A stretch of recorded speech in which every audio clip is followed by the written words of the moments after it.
Atomic bombs. The first picture that these two words bring to the mind when used together is mass destruction, total annihilation of anything that is unfortunate enough to be within the blast radius.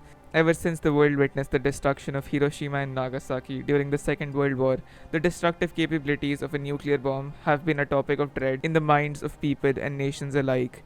Even though the first iteration of the atomic bomb was powerful enough to flatten entire cities, and we have enough of them to cause a mass extinction event, the race for making better nuclear weapons does not stop. Today, 9 nations have been successfully able to construct a nuke, and many are in the process, either out of fear of being defenseless in the case a nuclear war breaks out, or to spread fear by threatening nuclear warfare.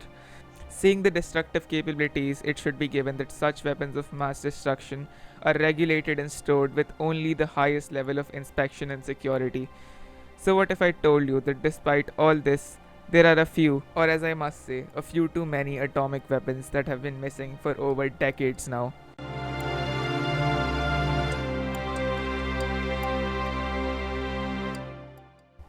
Before getting into the video, I would quickly like to ask you to subscribe to the channel as it helps out a ton. I'm trying to hit the triple digits by the end of the month, and while you're at it, leave a like and share the video with your friends as well. Thank you. On to the video. A broken arrow is an unexpected event involving the loss, accidental launch, detonation, firing, or theft of a nuclear weapon. Since the 1950s, there have been 32 recorded cases, reactor failures, accidental detonations, and nuclear weapons that were lost and never found again. It's the middle of the Cold Wars. Tensions between the United States and Soviet Union are higher than ever. To prove their superiority over each other, the two nations are in a nuclear race. For context, the global atomic arsenal today is about 12,700 atomic weapons. During the Cold War, by 1975, USA alone had 27,000 nuclear weapons, while the USSR added 20,000 more. In such tense circumstances, mistakes are bound to happen, and one such mistake happened on the 13th of February 1950. A B-36 bomber was flying from Elson Air Force Base in Alaska to Carswell Air Force Base in Texas on a training mission simulating the bombing run on a major enemy city. The B-36 was to fly from Alaska to Montana, then down to San Francisco, its target, before landing at Carswell Air Force Base. The bomber was carrying a nuclear warhead, the weapon in question a Mark IV atomic bomb being carried in a dummy capsule, which had roughly the same power as the nuke dropped on Nagasaki in 1945. Technically speaking, the bomb wasn't capable of causing a nuclear explosion, as it contained uranium and conventional high explosives, but not the plutonium core necessary to cause the detonation. Soon after takeoff, ice began to accumulate on the bomber's fuselage. The excess weight put tremendous strain on the engines, 3 of which caught fire and had to be shut down. The aircraft was at around 12,000 feet at the time, but with only 3 functioning engines, the plane began to rapidly lose altitude. The engine loss also hindered the aircraft from maintaining level flight for very long. To prevent the situation from becoming even more serious and following military protocol to deny the weapon to potential hostile forces, the crew of the B-36 jettisoned their payload into the Pacific Ocean at around 8,000 feet altitude. The bomb's conventional explosives were detonated to destroy the bomb. A bright flash was observed, followed by a large sound and a shock wave, but not large enough from what would be expected from a thermonuclear explosion. It appeared that only the high explosive material on the bomb detonated, meaning the nuclear war had likely survived. The abandoned B-36 eventually crashed into the flank of Mount Colleget in Canada, where it was found 3 years later. 12 of the 17 crew members were recovered alive, but the nuclear weapon's whereabouts are still unknown. The bomb could not explode but still posed the threat of radioactive contamination of the area. This would be the first of many broken arrow incidents over the coming decades. It's the 10th of March 1956. A Boeing B-47E Starjet carrying 2 capsules containing nuclear weapon materials from MacDill Air Force Base in Florida is supposed to fly non-stop to the Ben Guerir Air Base in Morocco. The aircraft managed to complete the first of its 2 planned mid-air refuelings without any issues and continued on to its final leg to Morocco. But when the plane descended below the clouds for its second planned refueling, it never rendezvoused with the tanker it was supposed to. The aircraft's last known position was somewhere southeast of Port Said, an Algerian coastal village near the Moroccan frontier. After days and weeks of extensive search and rescue attempts, including the British Royal Navy, French and Spanish Moroccan army assets, no debris from the aircraft or sign of its crew was ever found. To this day, the location of the downed warbird and her payload is still unknown. Presumably, the aircraft must have downed somewhere in the Mediterranean Sea. Fortunately, like the previous incident, this bomb did not have a trigger, but it still lies somewhere at the bottom of the Mediterranean Sea. On the 28th of July 1957, an American C-124 was en route from Dover Air Force Base in Delaware to Europe, carrying 3 nuclear bombs and a nuclear core.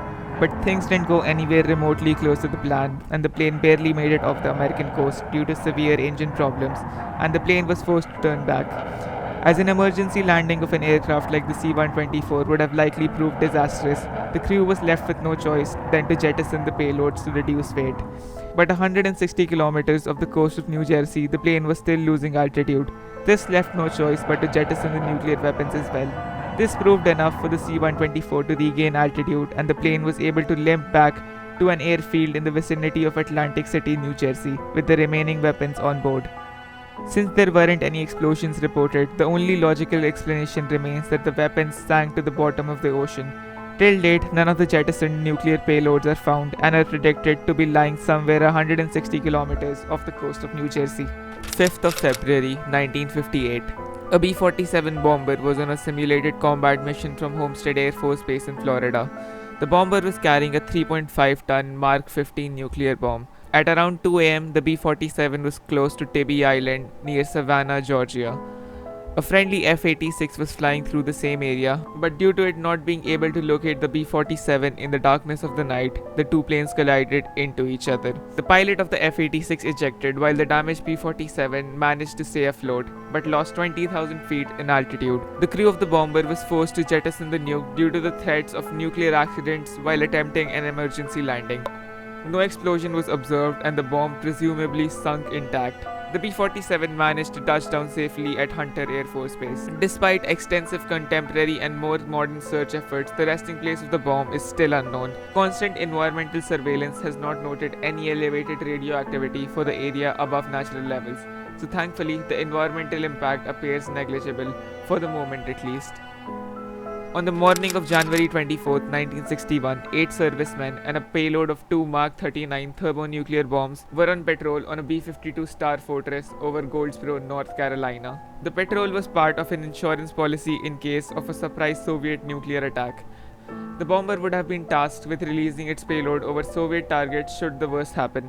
During a scheduled mid-air refueling, the tanker crew warned the crew of the B-52 that they had a fuel leakage and asked them to abort the operation. The leak progressively became worse, and the B-52 was ordered to return to Seymour Johnson Air Force Base. As the aircraft descended from 10,000 feet on approach, the pilots lost control and ordered the crew to abandon the aircraft.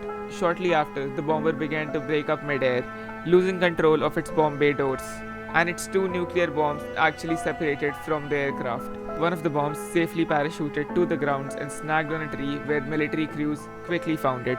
However, the parachute of the other bomb failed, causing it to slam into a swampy, muddy field and break into many pieces. It took about a week of digging to find most of its part. On studying the bomb, crews learned that 6 out of the 7 steps in the bomb's automated activation sequence had been completed, meaning it was very close to detonating a thermonuclear explosion. Only one trigger stopped the blast. If it had gone off, lethal fallout could have been deposited over Washington, Baltimore, Philadelphia, and as far north as New York City. This would have put millions of lives at risk. However, a part of the bomb was never recovered. Its secondary core remains buried in the mud, possibly up to 61 meters deep. The missing secondary core is thought to be made up of mostly non-weapon grade uranium-238 and some weapon grade uranium-235. The United States Army Corps of Engineers would later purchase a circular area over the designated location of that lost component that prevents building on the land but does allow farming. December 5th, 1965. 31 days after aircraft carrier USS Ticonderoga departed from the US Naval Base Subic Bay in Philippines, a Douglas A-4E Skyhawk attack jet aircraft on board the ship was being rolled from Hangar 2 to Number 2 aircraft elevator as part of a training exercise. The jet was armed with a B-43 variable yield thermonuclear bomb which had a yield of about a megaton, which in comparison was about 50 times more powerful than the bomb dropped on Hiroshima. During the transportation of the jet, an accident occurred. The aircraft, including the armed weapons and pilot, fell into the sea. The aircraft sank too quickly for the pilot to escape, and he went down to the depths along the warbird. The waters in the area where the jet was lost is on average about 5 kilometers deep. To date, no remains of the pilot, the jet, or the weapon docked to the jet have been ever found. May 22, 1968.